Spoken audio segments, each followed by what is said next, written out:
Yeah, good morning. Literally good morning. Just rolled out of bed about 10 minutes ago. Crack this thing open. Let's go. Let's get episode 15. Yes, we're already at episode 15 of this shit show. So let's get down to business. All right. The boys have had eh, as usual another busy week. We had the live YouTube talking shop. Ridiculous. You know, you know, I compare, them announcing live talking shops like akin to like announcing that announcing ahead of time that the Titanic's about to hit an iceberg, and you know you go into that thing imagining the worst because when from experience from you know the boozing with the boys, it's like okay, what could go wrong? You can just you go in expecting the worst, and it's like you know, and especially the going on YouTube Live. It's like moderation. It's like they didn't have anybody moderating their chat. It's just like it could have gotten real bad. But it turned out rather civil, considering considering beforehand the Falcons that's was talking about taking chat over with like in a cuck talk, and I'm all why you want to drive away the casuals? Yeah, because there's a lot of people it's gonna be their first time listening to the show, and they're gonna get assaulted like talking about saunas and shit, and a lot of inside terms that nobody's gonna know about right off the bat. You're gonna lose people. It's like basically throwing them in the deep end of the pool, right? In a straitjacket. It ain't gonna fly. And you have your fears going in. It's like, okay, LG's Wi-Fi going to make it? And luckily it did. You know, it's interesting what they're going to do in the future. They're going to do it like every other week, once a month, kind of like boozing. Will they be able to do it weekly? I kind of doubt they'll do it weekly because their schedule's ridiculous. Case in point, it's like a couple days ago they were here locally in San Diego. It's a quick stop. It's like it's one of those things. It's like when wrestlers are going on or on the roads, basically all they see is like airport, hotel room, venue. No time to go anywhere, do anything else unless they know they have a couple days. But normally no. So as a result, I wasn't able to hook up with the boys. So, but considering what happened Saturday night, we might have another chance because the boys are on a belt collector run. You know, they added a new tag team belts to their collection. Went over the crash in Tijuana, and now they're in the crown their tag team champions, which means they got to come back in a month to defend them. Which means I'll have another chance to finally connect with the boys, which is a bonus. Hopefully they come in. That's if they're here longer than a day or two, if they're not like doing anything else. Because matches are a little higher on the priority list than hanging out with some mark like me. I understand that. I really understand that. And then to, basically they flew out of here early this morning. And they're back at it, like back in Georgia for a couple days, doing a couple more independent shows. It's like their dance card is filling. Looking ahead to like already got stuff lined up for next year. So it doesn't look like they're gonna like they have It does not look like they're going to be slowing down anytime soon, especially with their MLW debut with Kortsky, for Kortsky, which the face Dijak and Baron Corbin, or Bishop Dyer, whatever he's called now. And if they managed to win that title on their first time there, it's like, you know, Mercedes better watch her back because the boys are catching up on her on belts. Speaking of belts, it's like, there's something to be said about AEW might have too many with the whole AEW national title. You know, it, and there's some controversy about it because there's that NWA actually. It's based off the NWA national title, but thing is, NWA has already has a national title, and they have a guy who holds it. It's not very happy, and he's been going scorched earth on AEW because of it, and trying to get, but and trying to get a name, make a name for himself. You know, he's getting crucified by everyone. You could see his point in the argument. It's like, hey, I've been doing this for now you're interested, but it is what it is. And what can you do? Let's get to what you're really here for. Is like dynamite, the Timu Meltzer reviews. So dynamite last week. It's like the main event had Eddie Eddie Kingston facing interacting with Samoa Joe finally. It's only been like a couple of years. It's been a couple of years since, but it took them this long to get to it, get to some kind of interaction with them. And the seeds are there for like an all-time feud. Considering their shared history, you give those two a mic, 10 minutes, 5 minutes, 5-10 minutes, and let them loose. They will talk you into the building to see them destroy each other. I don't care. I don't care if like Joe, they're not really in their prime. They know what they're doing. Too much history, and too much love of the business for both of them to half-ass it. That's a good example of stuff, right? I mean, look at the show open. It's like, you know, people ask about continuity and storylines. It's like basically the show opening was like it's pretty much exactly what it should have been. Repercussion. It's like Joe said in the promo later. It's like actions have consequences.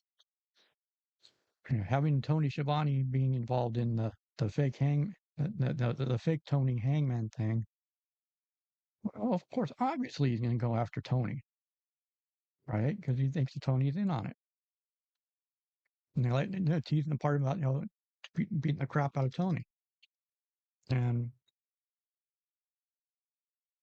it worked out great.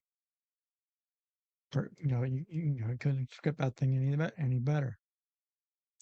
Then you got the matches like you know first stand-on match I saw was like Claudio and Orange Cassidy. Holy fuck!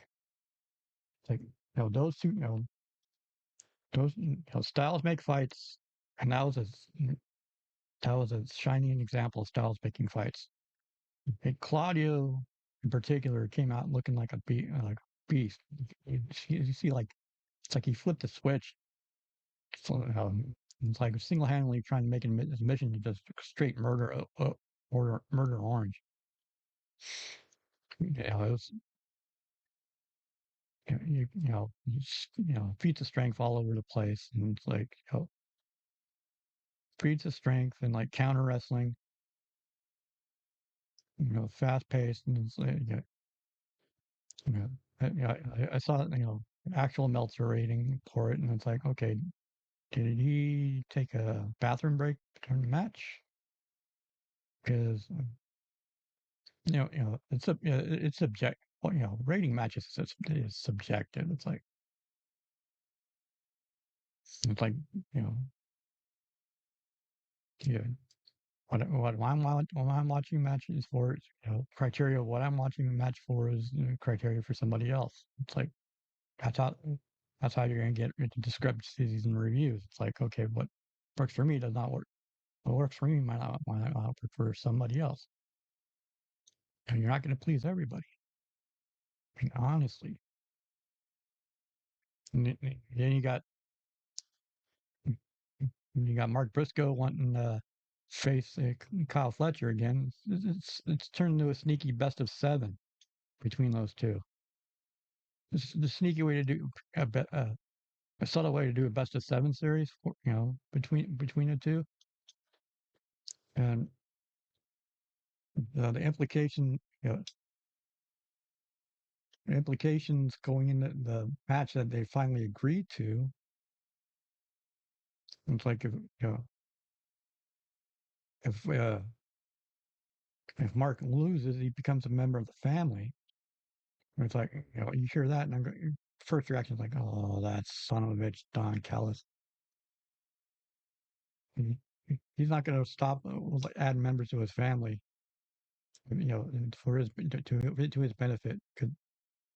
Especially with what's going on between Okada and Takashi, it's like he's trying to shore up. He's trying to have people like in reserve in case people leave. You can totally see it. You can kind of see that, right? He's planning ahead. Some people might not look at it that way, but he's too much. He's too much of a carny bastard to cover his ass that way. And you know, he's seducing he's trying to seduce the Bucks, and now he's going after Briscoe. I'm surprised he hasn't gone after Roddy because Roddy's going to turn one way or the other. And all the more for it because Dickhead Roddy is best Roddy. Anybody watched PWGs that known over the years is known.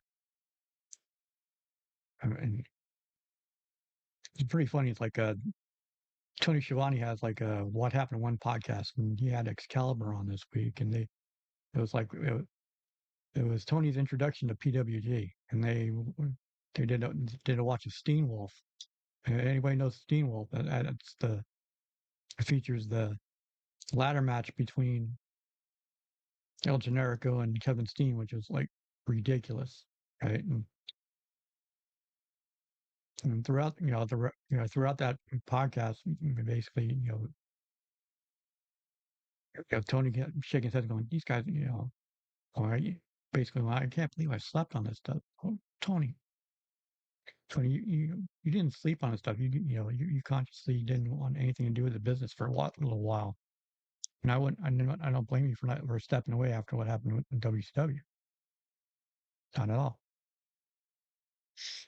Yeah. Well, for women, it's like the women's tag team match. It was like Willow and Harley upsetting Athena and Mercedes. That was well done. That was very well done. It's like, it got it. Well, Mercedes and Athena had real good chemistry as a team. They're too good to be together. Actually, it's like because you can see, two alphas. It's like Kenny. You know, I know that's actually like Takeshita and Okada. It's like just two alphas. Eventually, they're going to go at it. Because last I checked, Athena has a belt, and Mercedes doesn't have that belt. And Mercedes is greedy. She's calling herself Ultima Monet now, as a tribute to Ultima Dragon, all those belts. And it's, it's there's got to be some payoff for that. You know, going to be some payoffs. I don't know when. Maybe World's End. Maybe. And you had Darby Allin and Danny Garcia. It was like, the finish was kind of was a little surprising because you expect, Darby match was like coffin drop pin done. And no, oh, and leaned into more of his technical side because he has like he has a tech, he knows how to wrestle. There's on those rare occasions, it's basically, you had to break it out once in a while, and it basically rounds out his character even more. It's like he's not just a not just a stunt guy. It was what some people would consider a stunt guy. It's like and it's it'll be interesting to see where he goes from there. You know, uh, best of three is like I think Collision tonight was like part three was like which I missed unfortunately was going to be Mox versus Roddy. Probably with Marina at ringside, which would make for an interesting dynamic, considering the real life situation between Marina and Roddy being married and everything. It's like storyline nuggets everywhere, and people, refuse to, critics refuse to like pay attention. They want it now. They want it now, now, now, now, instead of like just letting things play out as a way. Letting things play out used to be when done right. It pays off greatly. But sometimes sometimes it fails, like it does more often than not in WWE. I mean, it's like but I don't know the story they're telling with Jey Uso. But it looks like he's gonna snap and go full heel.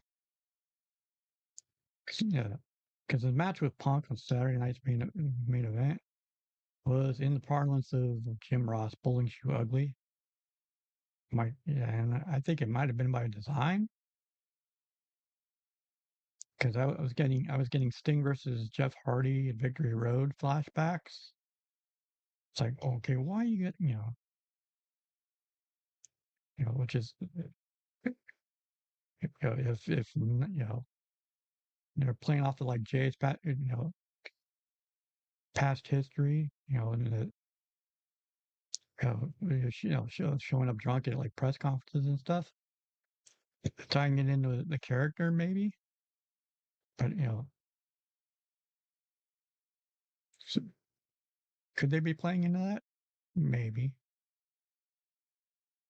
But it's a fine line. It's like it's towing reality a bit, and I'm not sure what the end game is, but it's starting to affect the whole bloodline thing's basically run out of gas. It's like the shelf life is, should have ended. In my mind, it should have ended it about 6 months ago. It's like let Jeff Cobb be Jeff Cobb for Christ's sake, right? And let Tama let Tama be Tom. Well, Tama is New Japan Tama right now. That's the only good thing that's coming out of this. Like New Japan Tama is about to get into it with the with Dragonoff, and if they let them go, that could be a potential show stealer somewhere down the next couple months or so. It's like it's having a really good quiet sneaky year for in that in that environment. It's like it's all ego Ethan Page. Ethan's always been good, but but, people think he's lacked that certain something for some reason. They, they won't tell you what that certain something is, but then people will go, oh, he's great, but right, he's great, but not no. He's at the point now uh, in NXT where it's like, okay, why isn't he up on the main roster? And considering what's happening, pairing him with Chelsea Green is a pretty much is a stroke of genius. Especially Chelsea is basically basically on her soapbox going, I need Ethan Page on the main roster so we can cause havoc because they work real well together to the point that some people would think Matt Cardona would be jealous that type of thing. But I'm real proud of Ethan because he's a real good guy. He's worked his ass off. Ever since the Impact days and his days of you know running Glory Pro. Yep, and I mean, no, Alpha One. Alpha One is his promotion in Canada that he runs, and good head on his shoulders, and he's picking up what they're doing down there like a sponge. Sky's the limit for him, and he, he's he's destined to be great if they pull it. If they pull the trigger because he's still relatively young compared to some of the people up on the main. And finally pulling the trigger on Ray versus Dom. You knew it was coming as soon as they announced Survivor Series was going to be in San Diego, their hometown. You knew they were both going to be on the card. You knew that match was going to happen on the card. As stakes go, hmm, could the AAA Mega Championship be defended? Ray's mask be defended? Dominic's hair be defended? Yeah, the stipulation will be coming real soon, especially in a couple of weeks, because we're about 3 weeks or so away from of them tearing up downtown San Diego, which I might, which spoiler alert, which I might be at. I can get well, fingers crossed on that one because I know people who know people. I know people who know people who could hook me up. And I, it'll be a very emotional event. I don't know. War Games main event or Ray and Dominic? That's the question. Because you either gonna have two War Games, like the women's War Games, and the men's War. I think there's a women's War Games because I know Blood and Guts has men's and women's, and we shall see because Ray Dom, people outside of San Diego have no idea how much Ray is worshipped in this town. Ray is considered unto a god. He went to high school, like at Montgomery High School in San Diego. Around the time he was started his career as Calibri, and he would go back and forth. He'd basically school during the week, and then on weekends he'd go to TJ and wrestle with Calibri, and then back to school. And this one when he was like 15, 16 years old. It's like you can't even fathom that, right? Most of us when we were like 15, 16 years old, it was like we're we're doing stupid shit, way stupid shit. Well, yeah, way stupid shit. Deny it now, but yeah, way stupid shit. Well, if you like, now if you like listening to this stupid shit, basically, if you want to support your boy, it's like the $9 podcast dot dashery.com. for merch, like the Falcon's Nest Podcast Dojo shirt. Yes, Podcast Dojo shirts. And emailed to complain about my Timu Meltzer uh, reviews, just general nonsense. It's like it's the $9 podcast at yahoo.com. Yeah, hope to hear from people. You know, hope, uh, I like to hear feedback.